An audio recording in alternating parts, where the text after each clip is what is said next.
मला ते खरं तर खूप जास्त हर्ट झाली ती गोष्ट आणि ऑब्व्हियसली आहे तरीसुद्धा कोणालाही राग येईल कोणालाही.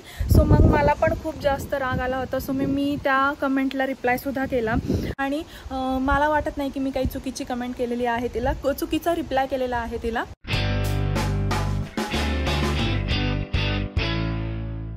हाय हॅलो नमस्कार, मी शिवानी तुमचं सगळ्यांचं स्वागत करते माझ्या नवीन ब्लॉगमध्ये. तर जसं की तुम्हाला माहिती आहे आम्ही आता आहोत स्वीडनमध्ये आणि स्वीडनमधल्या daily routine lifestyle and visiting प्लेसेसचे व्हिडिओज मी तुमच्यासाठी घेऊन येत असते. आणि अजूनपर्यंत तुम्ही ते बघितलं नसतील तर नक्की बघा आणि अजूनपर्यंत जर तुम्ही चॅनलला सबस्क्राईब केलं नसेल तर चॅनलला नक्की सबस्क्राईब करा. सो आता दिवसाची सुरुवात मस्त अशा वातावरणाने झालेली आहे. तुम्ही बघू शकता इतकं सुंदर आज वातावरण झालेलं आहे ना, मस्त सनी डे आहे. कारण खूप 2-3 दिवसापासून पाऊस पडत होता आणि एवढा पाऊस होता की थंडी पण खूप जास्त होती. पण आज मस्त वातावरण पडलेलं आहे, त्याच्यामुळे मी म्हटलं की व्हिडिओ स्टार्टच आपण बाहेरून करूया मस्त आणि छान वाटतंय. तर सकाळची माझी घरातली सगळी कामं वगैरे आवरून झाली आणि आता मला करायची आहे स्वयंपाकाची तयारी. तर जसं जसं आजचा दिवस आजचा डेली व्लॉग आपला होत जाईल तसं तसं मी तुमच्याबरोबर शेअर करेलच. प्लस काहीतरी स्पेशल करण्याचा पण आपण आज ह्या व्हिडिओमध्ये प्रयत्न करूच या, काहीतरी स्पेशल मेनू. आणि जेवणामध्ये तर आज आहे आपला जो हिरवा वाटाणा असतो तो काल रात्री भिजवून ठेवलेला होता. सो त्याचीच भाजी करणार आहे. चपाती भात आणि वरण वगैरे असं करेल मी काहीतरी. आणि संध्याकाळी मग छान आपण काहीतरी मस्त करूया, तसं मी तुमच्याबरोबर शेअर करेलच. आणि येस, अजून एक गोष्ट मला खरं तर आज तुमच्याबरोबर मी म्हणाला आवर्जून शेअर करायची आहे, ती अशी की मी एक व्हिडिओ केला होता की भारतात लोक आता परत जात आहेत आणि त्याला भरपूर सारं प्रेम तुम्ही दिलं, भरपूर जणांना रिलेट झाला तो व्हिडिओ. सो तसा कमेंटसुद्धा तुम्ही केल्या मला सगळ्यांनी. खूप छान व्हिडिओ केलेला आहे. बऱ्याच जणांच्या, मी वाईट कमेंट म्हणणार नाही, पण बऱ्याच जणांच्या कमेंट अशाही आल्या की असं नाही आहे की सगळेच जण भारतात जात आहेत, असं नाही आहे की भरपूर जण भारतातून बाहेरच्या देशात सुद्धा सेटल होत आहेत, त्यांच्याबद्दल काहीतरी बोल. सो त्यांच्याबद्दल सुद्धा मी व्हिडिओ केलेला आहे, त्या गोष्टीवर सुद्धा मी व्हिडिओ केलेला आहे की काही लोक जसे भारतात सेटल होत आहेत तसेच भारतातून भरपूर सारी लोक ॲब्रॉडला सेटल होत आहेत आणि त्याची काय कारणं आहेत हे सुद्धा मी शेअर केलेलं होतं तुमच्याबरोबर. सो त्या व्हिडिओमध्ये खरं तर एक कमेंट आली होती. खरं तर ती एक लेडीजचीच कमेंट होती आणि मी पहिल्यांदा ती कमेंट आली त्याच्यावर मी तिला रिप्लाय दिला आणि त्याच्यावर पण भरपूर साऱ्या रिप्लाय येत गेले, भरपूर त्याच कमेंटवर रिप्लाय येत गेले. आणि मी विचार केला नव्हता, म्हटलं ठीक आहे जाऊ दे, इग्नोर करूया त्या कमेंटला. पण नंतर असं एवढ्या कमेंट्स यायला लागलेत ना त्याच्यावर की मग मला असं वाटलं की नाही, आता की ह्या पॉईंटला आपण बोललंच पाहिजे आणि ह्या सगळ्या गोष्टी क्लिअर केल्याच पाहिजे. सो ती काय कमेंट आहे हे सगळं मी तुम्हाला सांगणारच आहे. त्याच्यावर माझं उत्तर काय असणार आहे, माझं एक्सप्लेनेशन काय असणार आहे हे मी सगळं तुमच्याबरोबर आज ह्या व्हिडिओमध्ये शेअर करणारच आहे.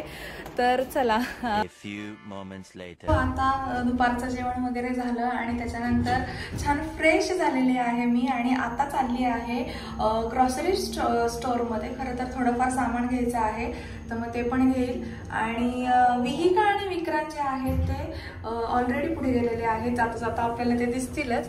सो चला, मी थोडंसं घरातलं आवरून वगैरे मग दरवाजाला लॉक लावून मग निघाले.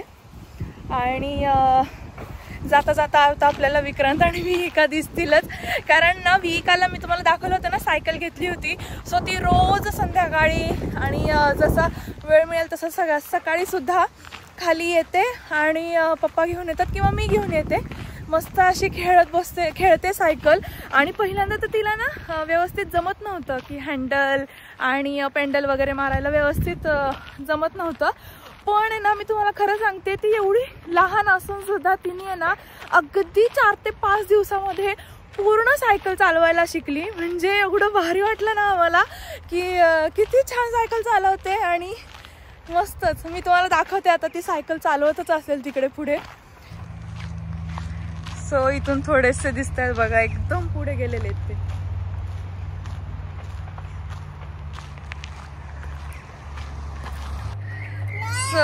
विहिका बघा किती छान सायकल चालवते.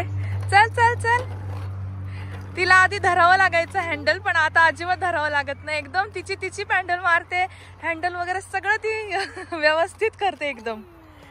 विहिका, बास्केटमध्ये काय ठेवलंय आणि तू बास्केटमध्ये काय काय आहे बघू? अय्या पाणी. हे काय आहे? काय आहे? युनिकॉर्न. तितॉन. तिकडे तर इथे याच्यात चालायचं आत. हा आतमध्ये चालायचं. सरळ घे, सरळ हँडल. तिकडे तिकडे जायचं आपलं, तिकडं सरळ. हा व्हेरी गुड.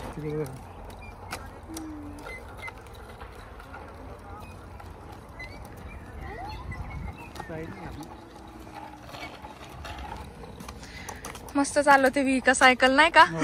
आणि खूप कमी वेळामध्ये शिकली नाही का ती सायकल?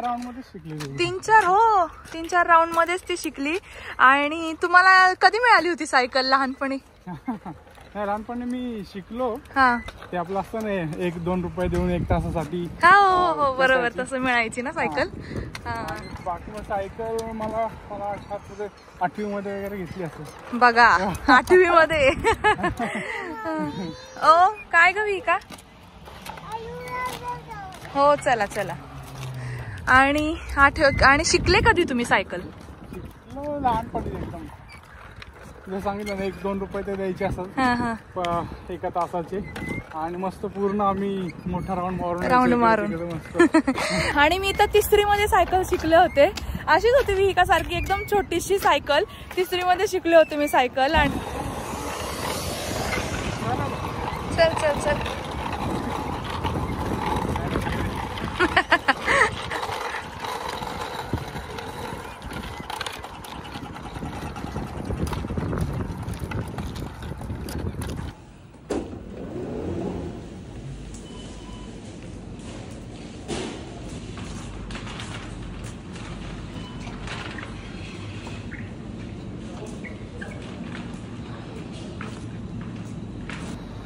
सो आता मी इथे आली आणि फ्रूट सेक्शन मध्ये आली आहे. सो इथे बघा, तुम्हाला दाखवलं होतं मी मागच्या वेळेस की इथे भरपूर असे बनानास ठेवलेले आहेत जे लहान मुलांसाठी आहेत, जे ते घेऊन मस्त खाऊ पण शकतात इथे. आणि आपल्याला जर घ्यायचे असतील तर ते आपण इथून घेऊ शकतो. सो चला. आणि विहिकाने घेतलंय बघा एक बनाना आणि ती खातीये मस्त. हो ना विहिका? काय खाती? बनाना. चलो. सो आताच आम्ही ग्रॉसरी स्टोअर मधून घरी आलो आणि थोडंफार सामान आणायचं होतं. तुम्हाला म्हणलं मी तसं थोडंफार सामान घेतलं. आणि जसं मी तुम्हाला सकाळी म्हणलं होतं की आज आपण संध्याकाळी छान असा काहीतरी चटपटीत मेनू करणार आहोत. तर मग मी विचार केला की काय करूया, पाणीपुरी करूया की छान रगडापुरी करूया. पण मग विक्रांत म्हणले की काही तळण्यापेक्षा तू समोसा चाट कर. आणि समोसा चाट हा मी झटपट करणार आहे. तर तो कसा? कारण आपल्याकडे जे समोसे आहेत ना ते ऑलरेडी रेडी समोसे आहेत, म्हणजे हे फ्रोझन समोसे आहेत जे हल्दीरामचे आहेत. आणि जेव्हा आम्ही इंडियन ग्रॉसरी स्टोअर मध्ये गेलो होतो सो तेव्हा हे दिसले आम्हाला आणि मग मी आणले. पण हे ना आपण डीप फ्राय सुद्धा करू शकतो आणि ओव्हन मध्ये सुद्धा लावू शकतो, म्हणजे याला अगदी अजिबात तेलाची वगैरे गरज नाही लागणार एक्स्ट्रा.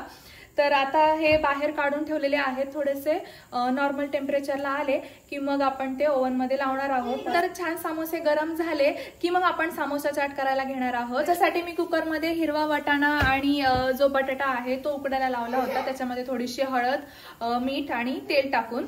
तर तो आता कुकर झालेला आहे छान. आणि आता मी करत आहे ग्रीन चटणी. चिंचेची चटणी ऑलरेडी आपल्याकडे आहे, त्याच्यामुळे ग्रीन चटणी करायची आहे. चटणी बनवण्यासाठी इथे आपण थोडंफार साहित्य काढून ठेवलेलं आहे. तुम्ही बघू शकता इथे पुदिना टाकायचा आहे, कोथिंबीर टाकणार आहे, थोडीशी 2-3 हिरव्या मिरच्या घेतलेल्या आहेत. या थोड्याशा तिखट आहेत त्याच्यामुळे मी अगदी 2 ते 3च घेतलेले आहेत. जिरं आहे आणि लसूण आहे. लसूण पण इथे थोडासा मोठा असतो त्याच्यामुळे मग मी 2च पाकळ्या घेतल्या. तुम्ही बघू शकता एकदम मोठ्या पाकळ्या आहेत. त्याच्यानंतर आपल्याकडे जी डाळ असते आपली ती नाही. सो त्याच्यामुळे मग मी इकडे जे फुटाणे मला मिळाले होते सो ते मी टाकणार आहे याच्यामध्ये. त्याचबरोबर चाट मसाला आणि थोडंसं हिंग टाकणार आहे, अगदी चिमूटभर. मीठ असणार आहे आणि थोडीशी चवीला साखर असणार आहे. आणि थोडंसं पाणी टाकून आपण ते मस्त ग्रीन चटणी रेडी करणार आहोत. तर आता आपली सगळी समोसा चाटची तयारी झालेली आहे आणि तुम्हाला मी दाखवते, एवढं मस्त दिसतंय ना सगळं. तर इकडे आहे आपला रगडा आणि इथे आहे आपलं दही, त्याच्यामध्ये थोडंसं पाणी टाकून फेटून घेतलेलं आहे छान. तुम्हाला पाहिजे तर तुम्ही साखर पण टाकू शकता. आणि इथे आहे आपली हिरवी चटणी, जी पुदिना आणि कोथिंबीरची मी तुम्हाला सांगितली होती ती. त्याच्यानंतर आपले समोसे आहेत, हे पण छान आता ओव्हन मध्ये गरम झालेले आहेत मस्तपैकी. त्याच्यानंतर इकडे चिंचेची चटणी आहे, चाट मसाला आहे, लाल तिखट आहे आणि बुंदी आहे. सो तुमच्याकडे जर बारीक शेव असेल तर बारीक शेव पण तुम्ही. आता खरं तर खूप जास्त भूक लागलेली आहे, त्याच्यामुळे म्हटलं की चला आता पटपट करूया, तुम्हाला सुद्धा दाखवते आता. सो चला.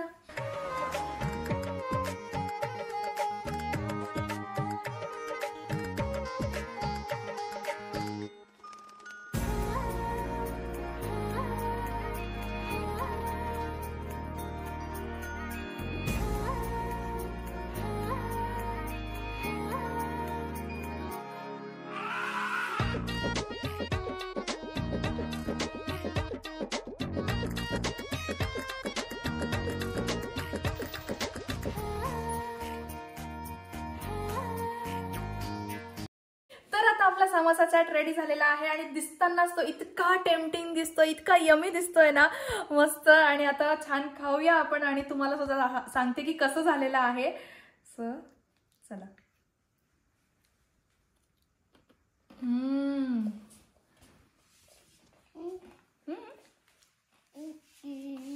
खूपच मस्त, एक नंबर झालाय. सेम बाहेर लागतो ना अगदी तसा झालेला आहे. तर चला आता पटकन विकांना सुद्धा देते, विकाला पण देते थोडंसं. Hello, good morning. आणि कालचा जो आपण व्हिडिओ स्टार्ट केला होता, खरं तर संध्याकाळी जेवण झाल्यानंतर तो व्हिडिओ एंड करायचाच राहिला आणि मला तुमच्याबरोबर जी गोष्ट शेअर करायची होती सो ती पण राहून गेली. मी म्हटलं की ठीक आहे आता उद्या म्हणजे आज सकाळी व्हिडिओ एंड करावा. तो खरं तर मी तुम्हाला म्हटलं काल की एका कमेंटबद्दल मला बोलायचं आहे. तर एका लेडीजनी मला कमेंट केलेली होती त्या व्हिडिओ खाली, ज्या व्हिडिओमध्ये मी अशी काही कारणं सांगितली होती जेणेकरून युरोपमधली किंवा अब्रॉडची लोक जी आहेत ती भारतात परत सेटल होत आहेत. याच्यावर पूर्ण व्हिडिओ केला होता तो. प्लस त्याच्यावर मला इतक्या साऱ्या कमेंट्स आल्या आणि म्हणजे खूप छान छान कमेंट्स आल्या. काही निगेटिव्ह कमेंट्स पण आल्या, पण निगेटिव्ह कमेंट्समध्ये त्यांचे विचार त्यांनी सांगितलेले होते. सो त्याच्यामुळे मला असं काही वाटलं नाही की बाबा ठीक आहे, प्रत्येकाचे विचार वेगळे असू शकतात. पण एक कमेंट आहे ना त्या बाईची अशी आली होती की नाही तुम्ही इंडियाला येत आहे म्हणजे तुमचा जॉबच गेला असेल, बरोबर की नाही, जॉब गेलाय की नाही. ती इतक्या रूडपणे त्या कमेंटवर बोललेली आहे, कमेंट केली आहे तिने, खूप जास्त रूड. मला ते खरं तर खूप जास्त हर्ट झाली ती गोष्ट. आणि ऑब्व्हियसली आहे कुठल्याही लेडीजला तिच्या नवऱ्याच्या जर जॉबबद्दल कोणी बोलत असेल किंवा कुठल्याही तिच्या स्वतःच्या जरी जॉबबद्दल कोणी बोलत असेल तरीसुद्धा कोणालाही राग येईल, कोणालाही. सो मग मला पण खूप जास्त राग आला होता. सो मी त्या कमेंटला रिप्लायसुद्धा केला आणि त्या कमेंटला मी जो रिप्लाय केलेला आहे तो थोडासा रूड वाटू शकतो आणि ऑब्व्हियसली आहे मला तेव्हा तितका राग आलाच होता. आणि मला वाटत नाही की मी काही चुकीची कमेंट केलेली आहे, तिला चुकीचा रिप्लाय केलेला आहे तिला. म्हणजे मी खरं तर तिला रिप्लाय देऊन, त्या लेडीजला रिप्लाय देऊन मी इग्नोर केलं की ठीक आहे आता रिप्लाय दिलेला आहे, आपण आता हिला इग्नोर करूया. पण त्याच्यावर पण खूप जास्त रिप्लाय यायला लागले, म्हणून मी म्हटलं की आता ही गोष्ट तुमच्या सगळ्यांसोबत शेअर करणं गरजेचं आहे, तुमच्या सगळ्यांना सांगणं हे गरजेचं आहे. तर असं नाही आहे, तुम्ही कोणाच्याही जॉबबद्दल असं नाही बोलू शकत आणि तुम्हाला तो खरं तर हक्कच नाही आहे की कोणाच्या तुम्ही पर्सनल. आणि त्यांनी खूप जास्त पर्सनल ही कमेंट मला वाटली. सो त्याच्यामुळे मी बोलले. असा होता आजचा व्हिडिओ आणि आय होप तुम्हाला आजचा व्हिडिओ आवडला असेल. आणि व्हिडिओ आवडला असेल तर व्हिडिओला लाईक करा, शेअर करा आणि अजूनपर्यंत जर तुम्ही चॅनलला सबस्क्राईब केलं नसेल तर चॅनलला नक्की सबस्क्राईब करा. थँक्यू.